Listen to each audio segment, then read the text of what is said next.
But I want to welcome you to this webinar on an introduction to life cycle analysis with a focus on textiles.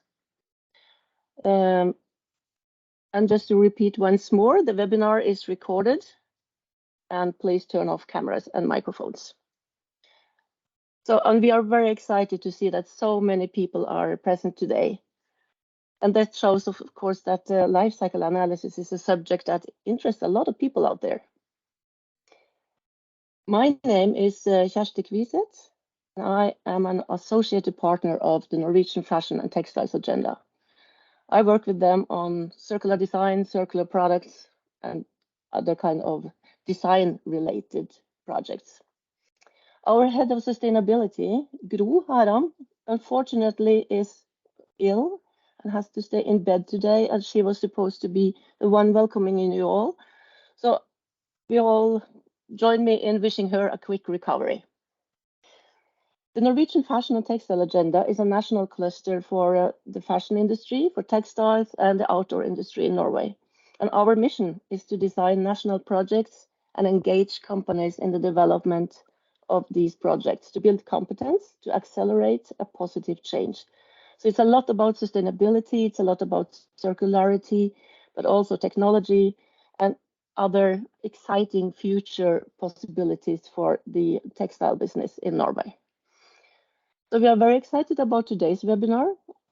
It's a life cycle analysis is a topic that plays an important role in measuring environmental impact in the textile industry. And it's a tool that is both loved and criticized. So as with so many other topics out there, it's important to have a basic understanding on what it is and a basic knowledge of how to deal with it so that you can engage in discussions and form your own opinions. And what do we want you to take away today? It's exactly that, understanding the basics and be able to ask critical questions. As we would say in Norwegian, hooks to hang it on. We will have about half an hour presentation, and after that we will have Q&As. So please leave your questions or comments in the chat section, and I hope that many of you will do so. And our guest expert today is Cecilia from NORSUS, and I have known Cecilia for some years. We've been working together even on a couple of LCA projects. And I have worked with NORSUS, which formerly was known as Stiftelsen Østfoldforskning, since the mid-90s. It was the time when I worked in the office seating business, and I ordered my first life cycle analysis for an office chair. And I was so fascinated by the knowledge and by the complexities, and I learned very fast that I could also kind of manipulate the results I wanted to have or choose different ways of presenting it, depending on what kind of input we had. So I also learned to be careful about how to communicate these LCA results and how to use them internally. I've also been involved in writing about wool in LCA because I work a lot for the wool industry and discussing the challenges of putting natural fibers or nature into this kind of tools. And this is still something that engages me a lot. And so I have personally a kind of a hate and love relationship to life cycle analysis. But I really appreciate being able to use it. And I have also a passion for, I want people to understand and be able to use it and choose it if they want to. And life cycle analysis is a huge part of the textile industry, and as it is of actually all industries globally now. So that's also a reason why we need to understand the basics in order to make up our own mind and not at least learn how to interpret, how to understand and to read an LCA. So welcome Cecilia Askham, Senior Researcher at NORSUS with a lifelong experience in life cycle analysis from food systems, plastics, textiles, petrochemicals. The floor is yours. And once again, please turn off all cameras and mute yourself. Thank Welcome, you, Cecilia. Thank you so much. Right, I think you can see my screen. Is that correct, Felicity? Yes, it's all good. Thank you. Yeah, thank you for your nice introduction. And I think hopefully I'll shed some light on some questions you may have. And I absolutely support what Shesti was saying, that knowledge of what is involved makes it easier for you to actually understand the pitfalls and the benefits and the limitations of a method like life cycle assessment. So let's have a go. What am I going to cover today? I'm going to try and explain what LCA is and some basics, and I'm going to give you some references and some standards. I'm also going to talk about some methodology and some terms so that you become more aware of those if you aren't already. And I want to discuss a bit data availability and data challenges. And the last section of my talk, I was just going to introduce the whole field of microplastics in LCA, because that's obviously important for textiles.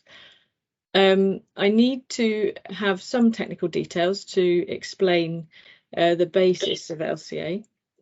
Sorry? Yeah, okay. Maybe someone that's not muted.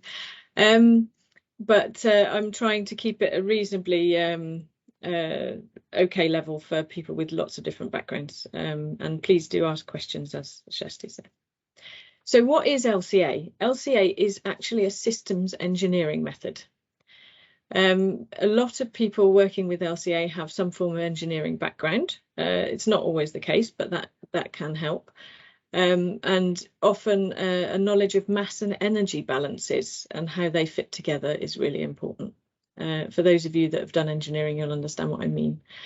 It's typically used for products and services or organisations. So you will find standards and guidelines to do LCA for products, services or organisations.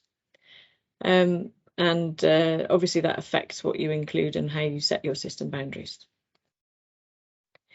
If you the basic reason for coming up with LCA is that if you're going to do sustainable product development, you require knowledge of the whole value chain or product system. You can't just know a small part of it.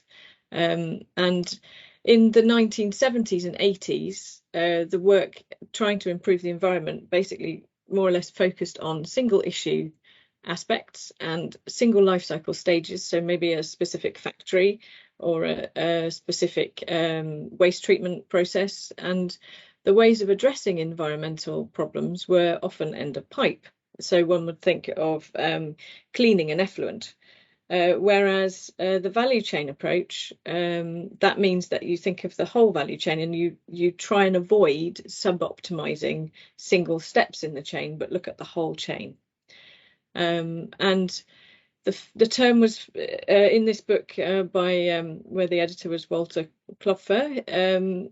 He talks about the background of LCA and the history and also the future prospects. That was from 2014, but it's nice to look at that book for a little history lesson. And he writes that the term was first used in 1990 at the CTAC workshop in the US.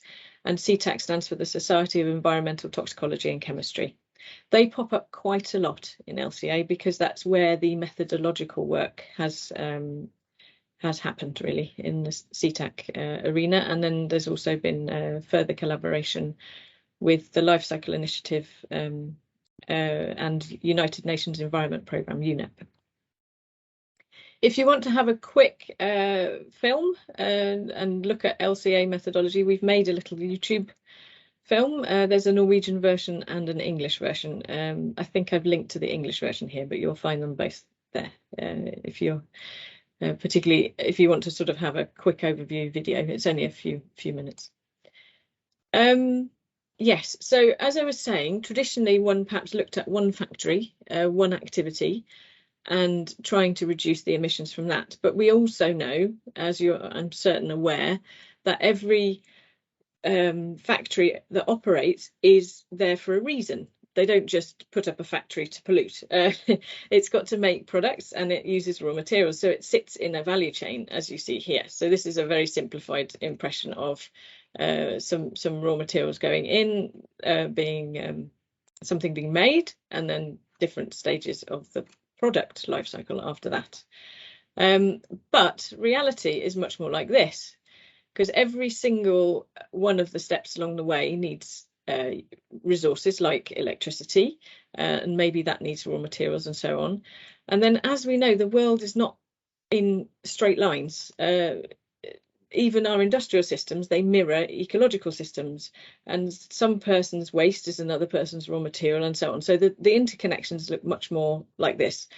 And so in LCA, we're actually trying to systematize this and trying to make sure that we've included all the relevant things for the study that we're doing. And that's really important. The goal and scope, and I'll come back to this, of the study you're doing dictates where you set your boundaries to the world around you. And as someone, if you're going to be someone who understands an LCA and is a critical user of LCAs, you really need to be aware that the goal and scope affects everything. So that will pop up again.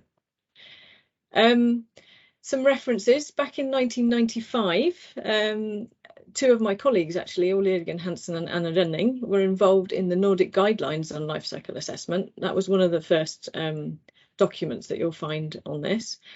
After that, we had also initiatives like the ISO initiative. You'll find also a book that I've enjoyed using and found quite useful for also teaching purposes has been The Hitchhiker's Guide to LCA, which two very competent Swedish authors have written, Anne-Marie Baumann and Baumann and Tillman here.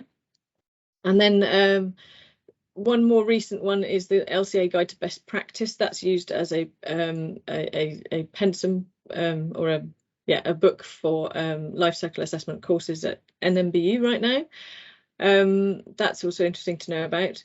In terms of journals, you'll find the International Journal of LCA, the Journal of Industrial Ecology and Cleaner Production, and some more that will have LCA relevant publications. Also, the EU has done quite a lot of work, and anyone who works with environmental product declarations will also understand that they have their own product declaration system called PEF as well. So some of you may have heard of that. And if you want to find out more about the methodology they recommend, then you'll find this here. This is a good place to start anyway. So I hope that's given you some useful references. The ISO series, this is not the newest slide I have, but it just gives you some idea. There are quite a few different in the ISO 14000 series that are relevant for life cycle assessment. So that's just to give you a little taster. The framework, and this is what you will find both in the European Commission references and also in ISO. This is the framework that we use to carry out an LCA. So let me just get my mouse here. So we've got a stage of goal definition and scope definition, which I've mentioned is extremely important for what is included in your analysis and where you set the boundaries to the world around you. And I think one of the most important parts, as I mentioned before, for someone who's a critical user of LCA is to read those parts of the study very carefully. Then you have your inventory analysis and your impact assessment. And as you see, there are arrows back and forth. LCA is quite iterative. So you will probably find that when you start the study, if you're doing an in-depth study of something, that you have an idea about what your goal and scope should be, and then you gather some data, and then you find you have problems with gathering data maybe, and then you may have to iterate.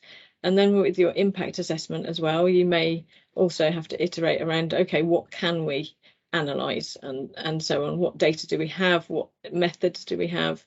Yeah, so I won't go more into that, but there's often an iterative phase. And then when you get some results, you may think, oh, why is that?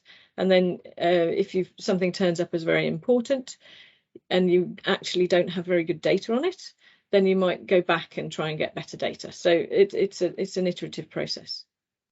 And there are many applications, and these are the ones that they've listed in this framework: product development and improvement, strategic planning, public policy making, marketing, and then it says also other. So there can be many applications of LCA. And I keep stressing this, but the goal and scope really does affect the results. So be critical about that when you read an LCA. This is a long piece of text, but I was just looking at what UNEP says about life cycle assessment. And they say that it's a crucial standardized tool in the ISO 14040 series for changing unsustainable consumption and production patterns. And I think this is why also there is such interest in this webinar today, because more and more institutional and individual customers want to understand the world behind the products they buy. They want answers to their questions about products covering the triple bottom line: people, planet, profit.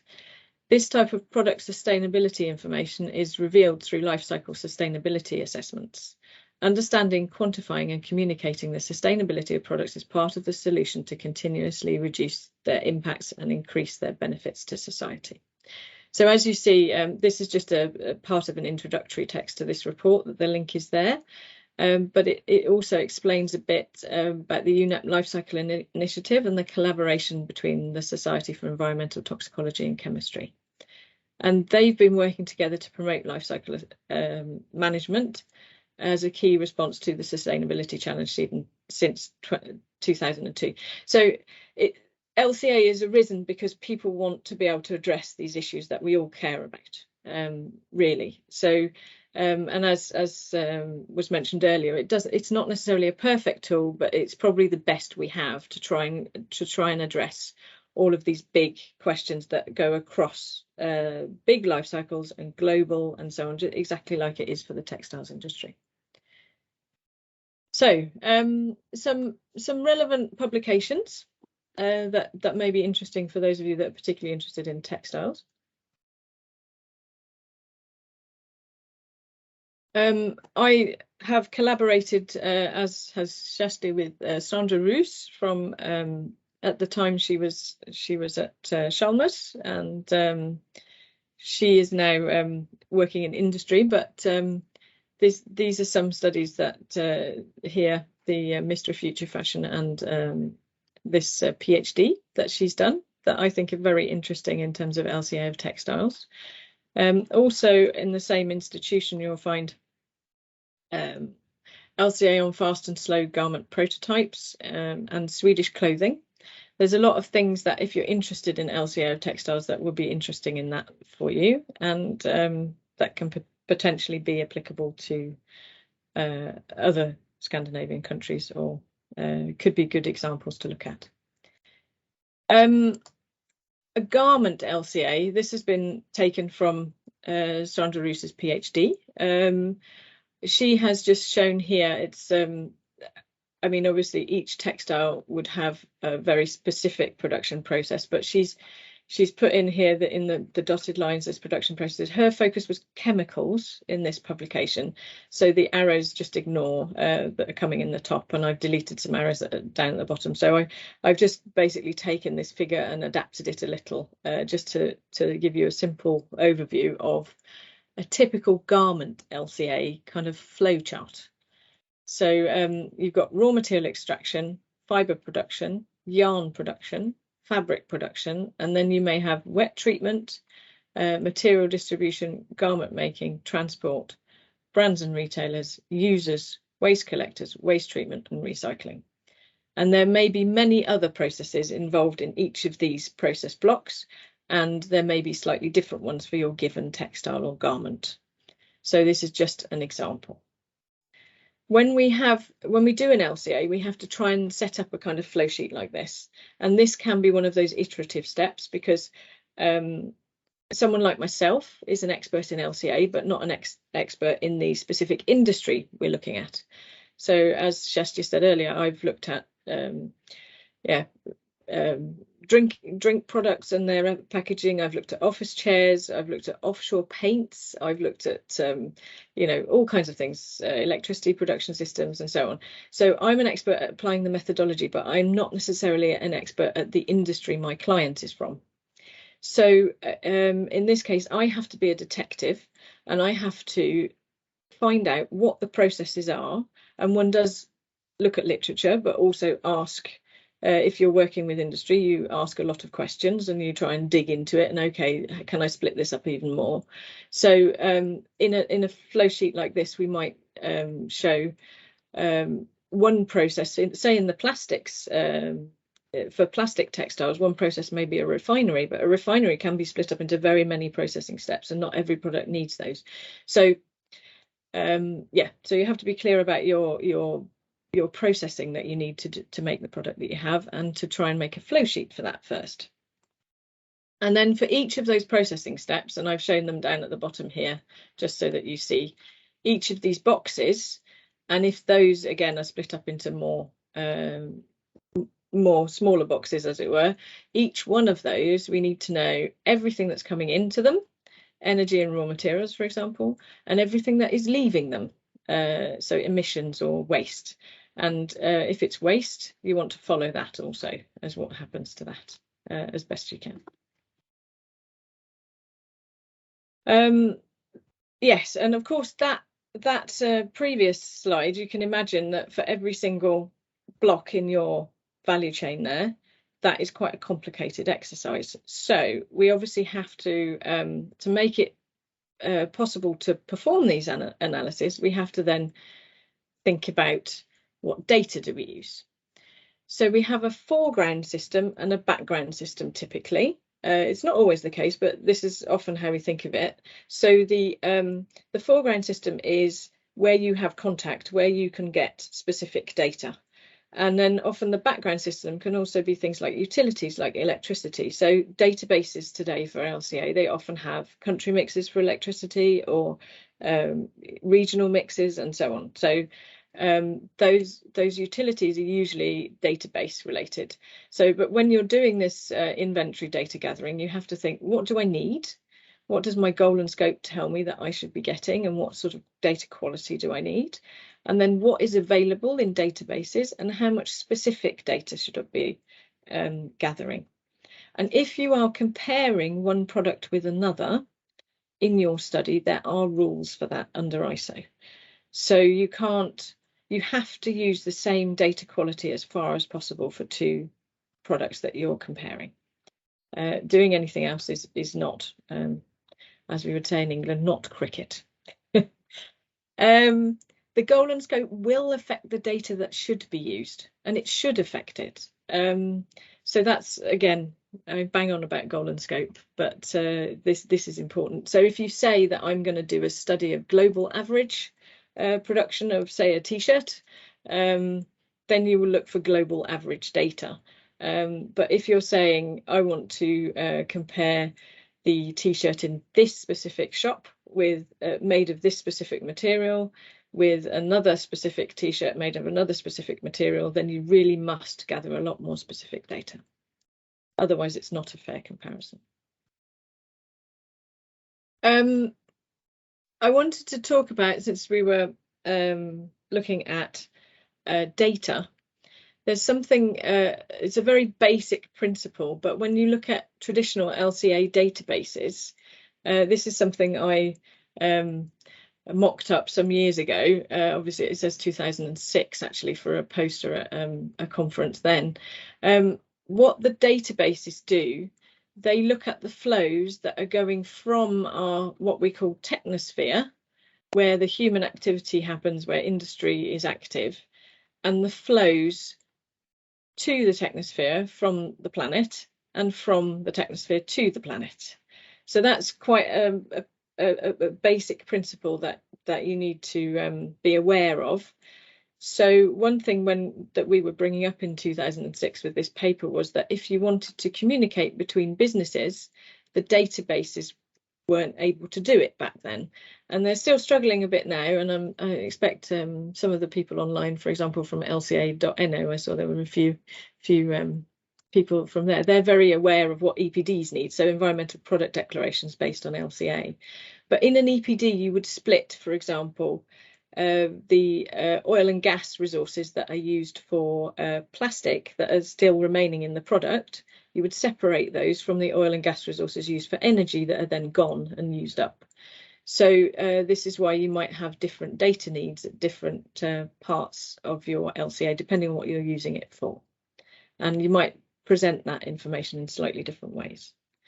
And again, I'm just able to give you a bit of a taster today because we're only using half an hour, but hopefully this gives you some ideas about things to think about.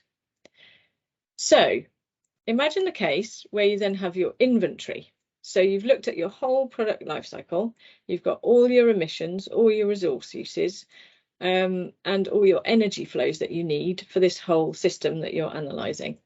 What do you do next? Well, the next phase is something called life cycle impact assessment, and I've taken this framework from a report that you find on the UNEP website, and it calls these emissions and raw materials resources that you have, it calls them environmental interventions. So that's something where, as you saw in the previous figure, that flows go to or from the planet. And then impact categories. So these amounts of different flows from the planet to the technosphere, the biosphere to the technosphere, these are then grouped into which impact categories can they contribute to. And then this midpoint calculation of impact assessment is where you, for example, calculate climate change or land use or ozone depletion and so on. So there are a whole range of environmental impacts that there are established methods for, and some that there aren't established methods for, but one could then calculate impacts, and we call those midpoint because they're not actually what we call damage. So things like climate change and toxic effects, they impact on both human health and ecosystem quality, and these are called areas of protection, and that is something in LCA we call an endpoint. So that's when the damage actually happens. So these are the potential impacts that you can have, and they're the most common things. You will have all heard of climate change, I'm sure. But then what endpoints and damage could be caused by these impacts is normally split into three: human health, resource depletion, and ecosystem quality. And these are called areas of protection. These are things that we don't want to damage, and this is the route to which they can be damaged by our interactions with the planet. So that's a lot of information in that figure, but I hope I've managed to explain it enough to get a little overview. So do ask any questions if you have some in the chat. Again, something I'd like you to be really aware of in each of these are calculation steps. So you have your inventory. If you don't have an emission or an interaction with the biosphere that is important, you'll get a 0 here, but it doesn't mean it doesn't happen. So as a user of an LCA, this is something to be aware of. And again, with the midpoints, if you don't have an impact category calculation factor for your specific emission, then you'll get a 0 here. But it doesn't necessarily mean there is no impact, but it might be, say it's toxic effects and there's a chemical here that you don't have a calculation factor for here, then you lose it. You get a 0 result without necessarily a 0 effect in reality. And again, if you then choose to go to endpoint, which often people don't, but if they do, then there is also a case of, if you don't know how much a given impact then contributes to these endpoints, there will be a 0 result here. So there are various calculation steps that the practitioner, the person carrying out the LCA, need to be very careful. They need to be sure that the way they have named and used their interventions from the biosphere to the technosphere is in line with the terminology and the calculation methods used here and then here. That's something we have often seen errors in, where someone calls something different and then it doesn't get picked up by the midpoint calculation method and so on. And this is very calculation technical, but it's worth being aware of if you're going to be able to interpret your LCA. Yeah, so that was the details of life cycle impact assessment. Also, there is something called Glam, which the UN Environment Life Cycle Initiative's Global LCIA Guidance. It's a very snappy short title. This project has got subtasks for many themes, and the idea of this is that it's a new effort to come up with recommendations for life cycle impact assessment methods that should be applicable globally. And there's a massive research effort going on internationally to try and get the best methods, the recommended methods, and there are expert groups working on all the different ones. And if you're really interested and nerdy like me, you'll find this here, this scoping document, and it will tell you all of the different impact assessment methods that they are recommending to go forward with in these expert groups. It's worth some general things about LCIA. The environmental impacts you choose to include should be stated in your goal and scope. So if you're trying to say that you've done a full sustainability assessment, or you've assessed something for sustainability, but you've only looked at climate effects, then you really need to say that we've assessed it for climate effects. And our scope of our study is just to include climate effects, and then the reader will know that you've not looked at anything else. We quite often see sustainability assessment used for something that is a climate account approach, so that could be misleading for a reader. Another thing, there are several possible methods to choose from for some environmental impacts, and again this work here is trying to say, okay, they've reviewed the possible impact assessment methods available and what do we recommend going forward. And the work for the recommendations will be finished by the end of this year, actually, so it's ongoing right now. And some methods are newer than others, and there's also more consensus about some methods than others. So scientists don't always agree, as you, I'm sure, have heard in many arenas. But you should be able to find some good information about what are the pros and cons and so on.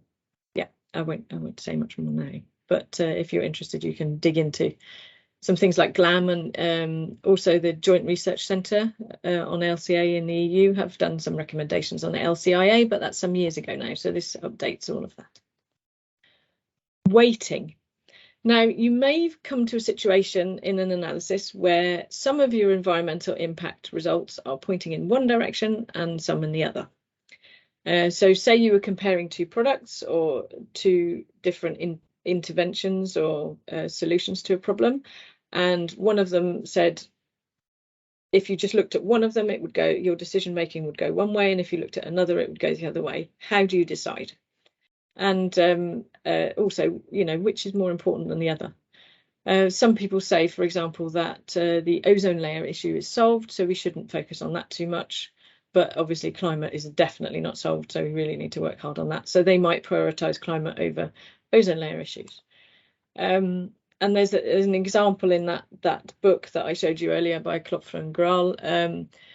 If you've got a trade-off of system A against system B, if something has a lower energy consumption but releases substances that lead to eutrophication or near-ground ozone formation, what is of greater importance? And, if you live in a big city with really bad air quality, near-ground ozone is a really big issue. So maybe you'd weight that much higher than climate change, say.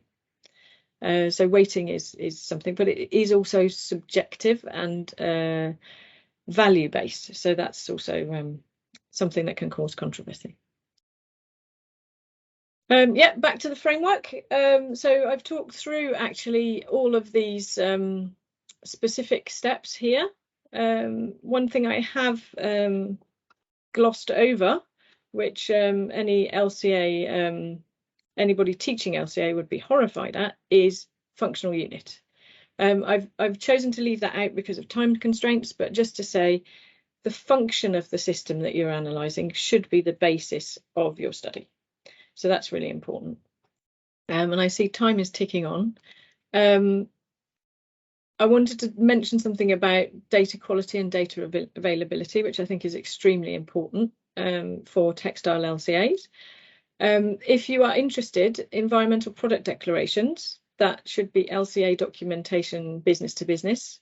They are available under this EnvironDec system, and you can find some there. I had a look recently, and there were shorts, there were trousers, there was workwear, there was leather, shoe soles, recycled polyester fibre, recycled wood, and so on. So there's wool, sorry.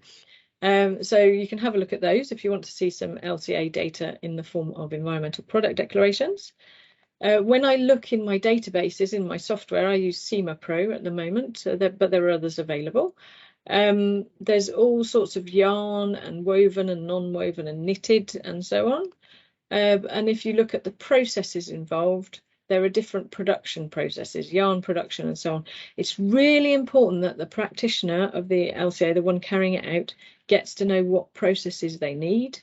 You know, I wouldn't know off the top of my head whether it was air, jet, loom weaving or weaving and so on. You really have to look into it and find out. And so here's just some more examples. You've got seed cotton, you've got fibre cotton, you've got flax and so on. It's not a huge amount, because I know those of you working in the textile industry know you've got very many more fibres, materials, combination fibres, processing steps. So there's a lot to do. And I just looked up some recent papers when I was preparing for this.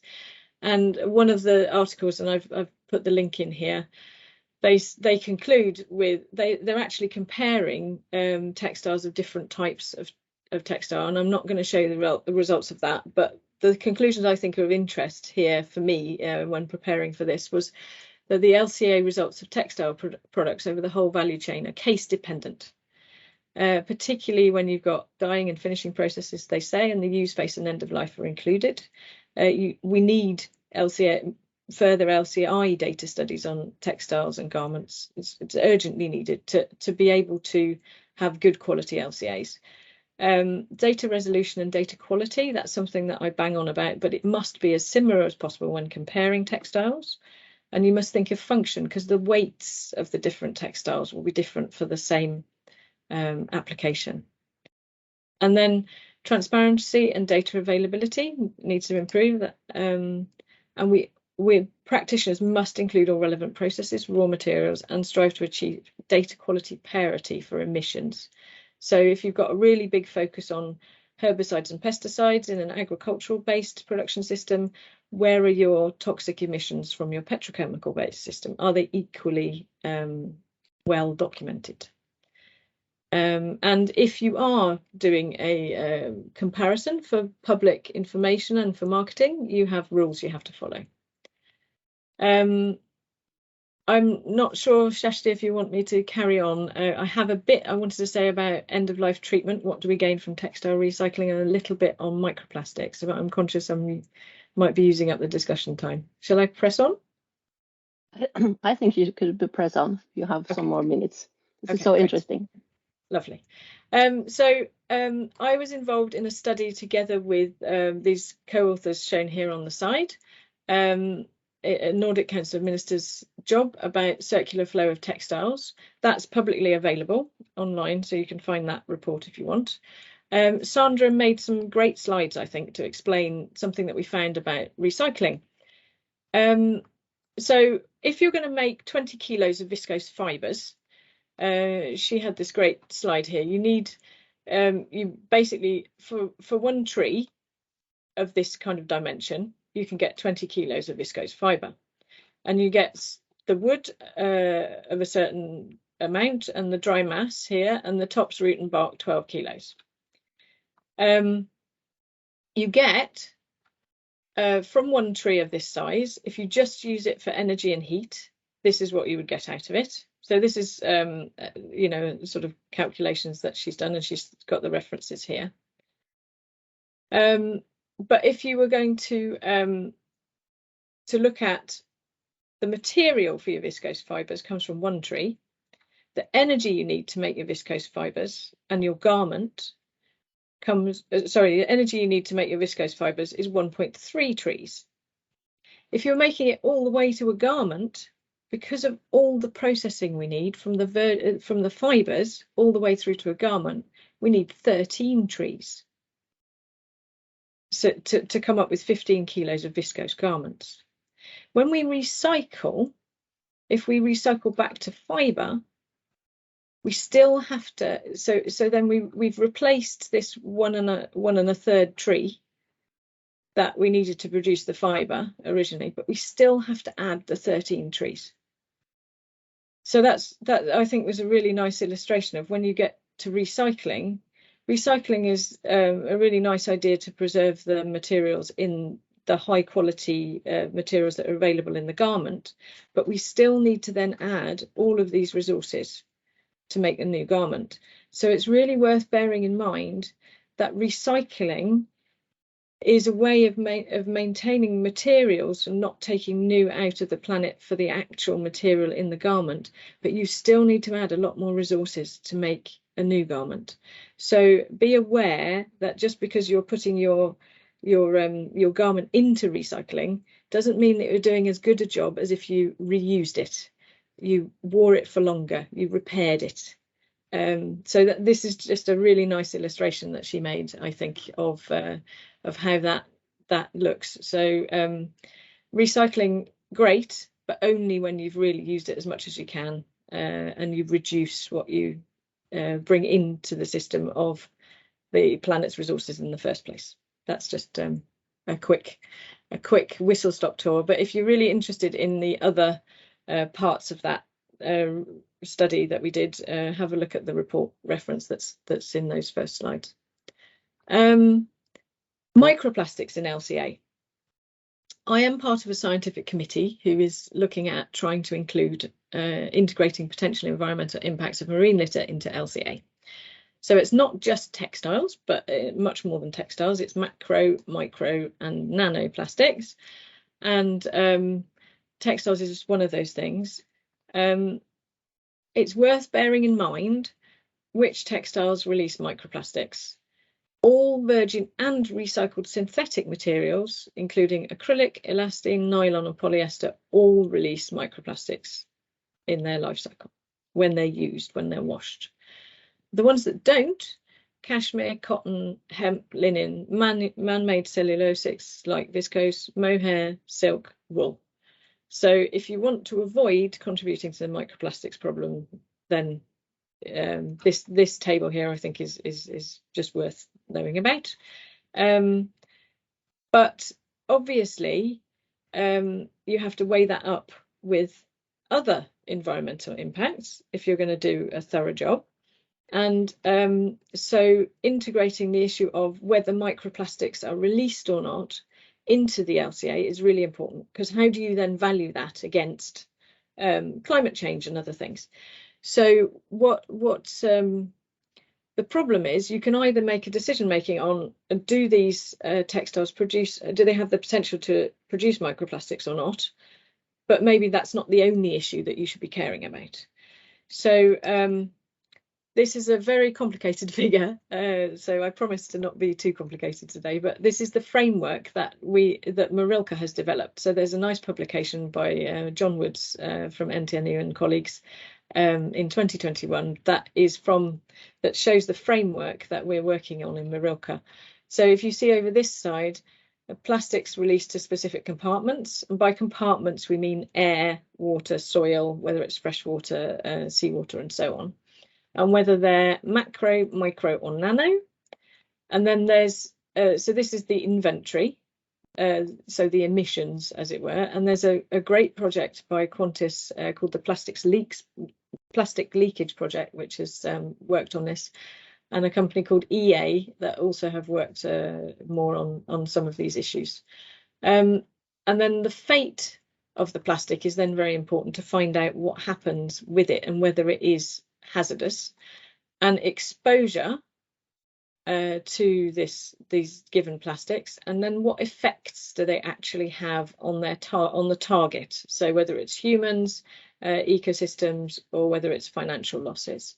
So all of these steps need modelling, lots of modelling. So there are many PhDs going on right now on these issues, but it takes time. So there's fragmentation that happens to the plastic, degradation, perhaps it goes into sediment and we don't see it again. And there's also transportation between the different compartments. Here you see that illustrated by air, terrestrial, freshwater and marine. And obviously the marine compartment is quite complicated. You have the surface where you have waves, you have different levels in the sea itself and the seabed, and you have coastal zones and deep ocean and so on. So there's a lot of modelling to do, a lot of food for PhDs and further work. There's also exposure. There are some studies emerging about how much microplastics is in the air that we breathe, and you can combine that with how much does a human normally breathe. There's also ingestion via water and food. And then there can also be things like smothering, re-release, entanglement. Francesca Verona's is NTNU is leading some really interesting work on entanglement. And there's all kinds of work going on around the world on observations of animals that have damage because of entanglement, whether it's a turtle that has a fin missing or a seal that has a sore around its neck from a plastic ring. This is all being mapped and put into databases that people are drawing on to then try and include it in an LCA. Also with plastic, there is the issue of rafting and accumulation. So with rafting, we mean previously we've thought of invasive species coming through ballast water. Now, actually rafting on pieces of plastic on the surface of the sea is actually one significant route for invasive species to arrive in different areas. And then the effect it has, I mean, you could say, like anything in toxicity assessment, there can be loads of a substance around you, but if it doesn't have any effect on you, so what? So there's a lot of discussions around that, and the Society of Environmental Toxicology and Chemistry is obviously very active in that, and a lot of research is being done on, could there be human toxicity, could there be toxicity on different biota, and what is it that's additives and contaminants, and what is it that is the plastic themselves. So there's a huge amount of work to do, but it is going on. So we can't say that we can definitely include it in LCA studies today, but it's coming.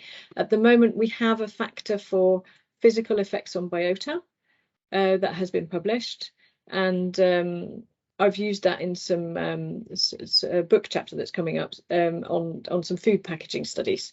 So we've looked at with some researchers in Canada who have also done it on EPS food trays, and comparing those to some fibre, some more bio-based fibres to use in takeaway and food court type applications, and how that is different for them. We also look at tyre wear particles and how they also can be included in the transport side. Yeah, and so that's just a whistle-stop tour into what's being done on that. Yeah, I think I've used enough time now. I hope that was interesting. Thank you for your time and your interest. Thank you, Cecilia. It's a huge topic, and it's so complex. So I think we are all loaded with information. We have 10 minutes maximum for some comments and questions. And I want to start with the last one that coming in for the microplastics. So the table do or do not is not relevant when consider negative impact from microfiber release. It's a question from Rebecca. Well, if they don't release microplastics, then it's not an issue for that particular fibre. If they do, then it is an issue that you should look at, I think. Does that answer make sense?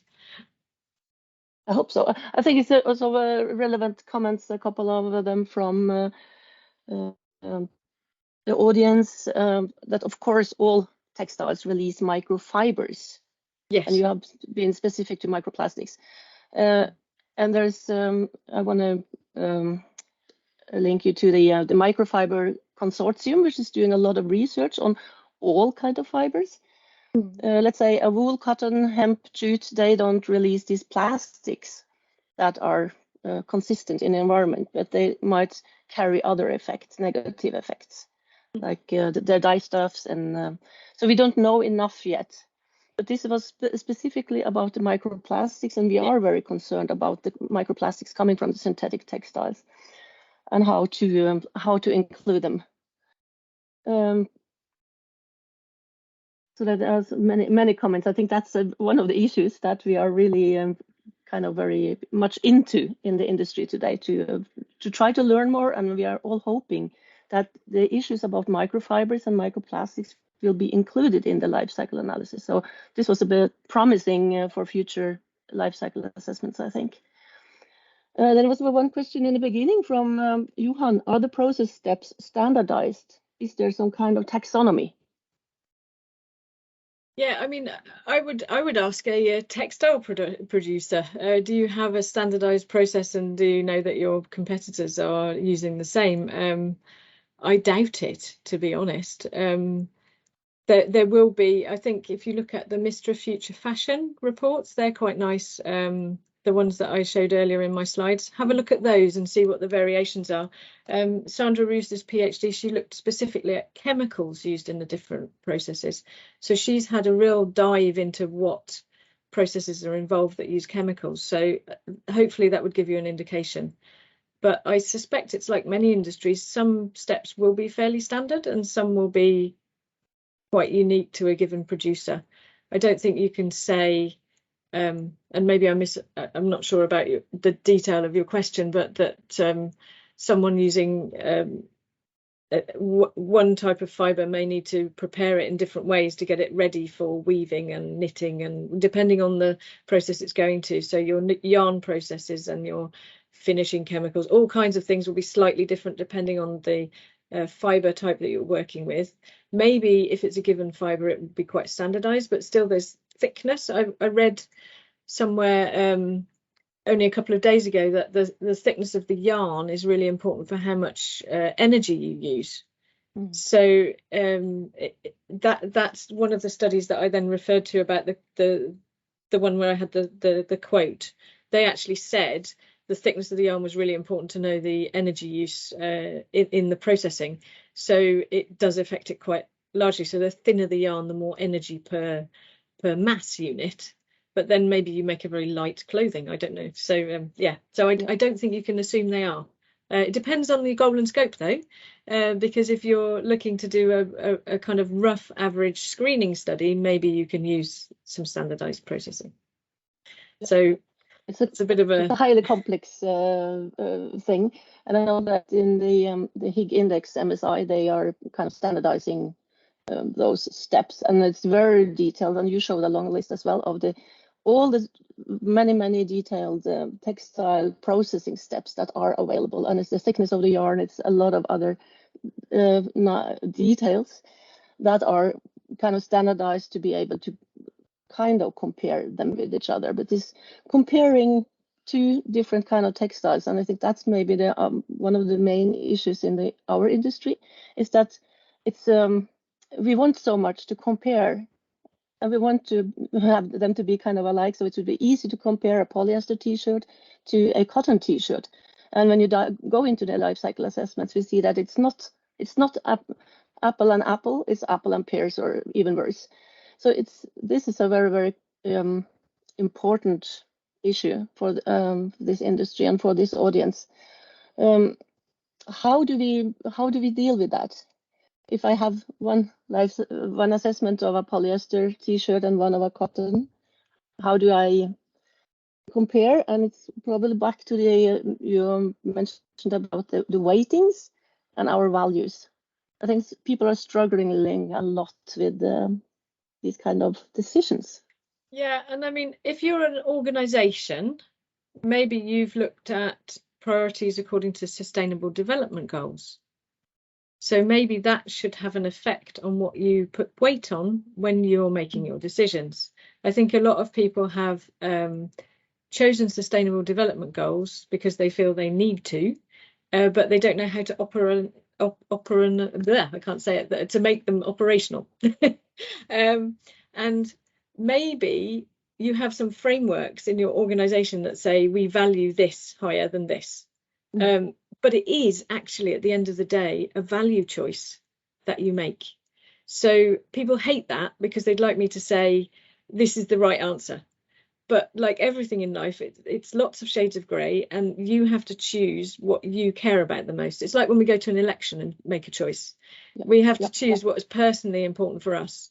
And the reason it's personally important to you can be because scientists say this is important, can be because as a country we're really struggling to meet our climate targets, so we should focus on climate, or because I as a person really care about toxic impacts in my local environment. But maybe the value chain, the toxic impacts are occurring somewhere completely different in the world.